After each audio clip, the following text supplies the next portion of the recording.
Hello there, and welcome to yet another of Andre's artist profiles. Now, this is actually going to be a partial artist profile, and I'm not copying out any of you people here, by the way, but okay. A lot of people, including a couple of really good friends of mine, echo the R&B, funk, soul, literary party line that Kool and the Gang from 1979 through the mid-1980s had completely sold out. To quote the writer Ricky Vincent, that quote-unquote, they had gone beyond devoid of funk and totally disco. Now, the fact of the matter is, I am a Ricky Vincent admirer. I am a devotee of a lot of his writing, but I have a very different opinion of Kool and the Gang during the late 70s, early 80s. I think that they basically expanded into what I would call sophisticated funk and got something they never really had before. A clear producer in Ymir Deodato and a lead singer in James J.T. Taylor, and that's why I'm doing this video today, to celebrate Kool and the Gang with the J.T. Taylor years. I think a very, very underrated period, and I'm going to explore this from a funk context. Now you may say, oh, Kool and the Gang were totally unfunky in the 80s and all that, but they weren't, so let me get into that a little bit. Now, a few of these, as you'll see from the back, are West German CDs from the late 80s, early 90s, and that's good because this one, the American edition of Ladies' Night, has some really cheesy looking cover, but this is the original cover art with the three ladies on the balcony dressed in kind of late 70s disco era garb. I love that. Sorry about the jewel case being broken. There you can see it's that import. There's JT in that kind of burnt orange suit. There's the band in 1979. Of course, Ladies' Night and Too Hot were the big hits from this. But I'm going to tell you, if you feel like dancing is enormously disco funky, don't underrate that song. Very good album. First with Deodato and J.T. Taylor, Ladies' Night, 1979. Now this album got them the biggest hit of their whole career. The song they'll probably always be known for, and that's Celebration in 1980. There's a portrait of the band on the back. If you open this album up, you'll see a better picture of it. It's actually printed in the USA, but probably based on a German reissue as well.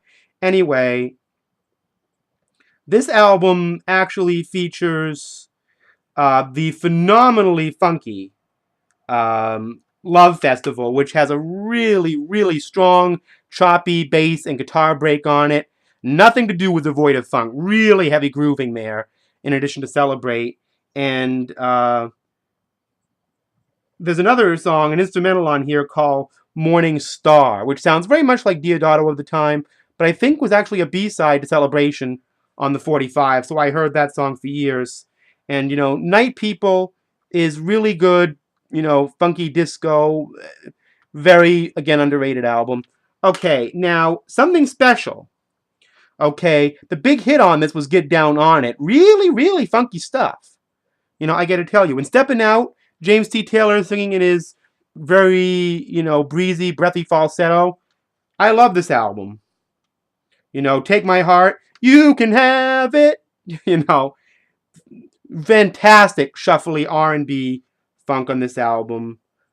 Stand Up and Sing actually has a really strong, Moog Liberation bass line. They were playing the Moog Liberation, the Moog keytar at this particular point on this album. And there's even a song on here called Stop, which is an instrumental which shows that they still have the jazz funk chops. Really percussive stuff. Worthwhile edition of the album to get from 1981. Something special. Now this is kind of a grail in my collection. Kool and the Gang as One. This is, I think, the best album they did during the J.T. Taylor years. I love them wearing those outfits. They look very funky in that. Street Kids, they love to play Captain Video. Sorry I keep singing, but I just love that song. Really, really strong groove.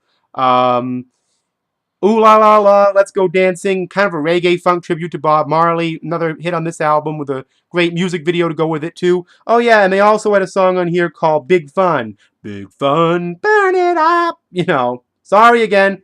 Just love singing those songs. I grew up on this era of Kool and the Gang, not to wax nostalgic, but, it's a great thing to grow up to because you expand into other things. Like the pre-J.T. Taylor Kool and the Gang, which I'll get into on Robert Kool Bell's birthday at another time. And, you know, Pretty Baby and Heidi Ho are actually really strong grooves as well. Fantastic album, okay? In the Heart, another kind of a grail, not too common to get on CD. The big hits on this album were Tonight, which is actually a heavy rock guitar kind of song, and Joanna. Um, Now, as far as funk is concerned, this album is really starting to not be quite so funky. You know, there's starting to be more, I would say, new wave boogie funk on this album, if anything. You know, closer to D Train or something like that. I think because it was, you know, uh, the first album without Diodato. But You Can Do It and Rollin' and Straight Ahead, if you can accept them doing boogie funk, this is really quite a good album too. A little more pop ballads than usual, but anyway. This is a really underrated album, filled with some great stripped down boogie funk. The title track is a really good example of that. Get a bit of a rock guitar influence again, but fresh and misled. Really, really great, deep breakbeat boogie funk there. And Surrender, that's a strong Minneapolis flavor. And of course, there's Cherish, actually kind of a maudlin ballad, and there's the band at that time. I know all you anti-80s people are going to say, oh, they're wearing Cosby sweaters and Angora or whatever it is, but hey, beats out looking like you want to kill yourself. I'm sorry, but that's the way I feel. Great album from 1984, Emergency. All right, Forever. Now, okay, this is the last album with J.T. Taylor, recorded in 1986. I actually kind of like the kind of Afrofuturist garb they have on this album cover. Here's some better pictures of them. Okay, by this time, IBMC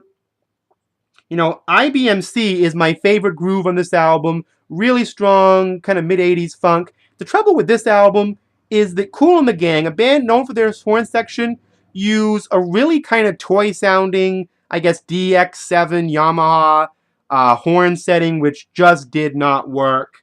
And kind of spoiled a lot of this album, but it's kind of inconsistent. And this was sort of the end of the JT era, Kool and the Gang. Not a good way to go out, and I think this is the album that gets a lot of people disliking their 80s sound, but that's not indicative, because you have that great album, this good album, this excellent album, this excellent album, this really good album, and this really good album to represent JT Taylor with Kool and the Gang. So there it is. Kool and the Gang with JT Taylor. I hope you've enjoyed it all, and keep getting down on it, folks. See you next time.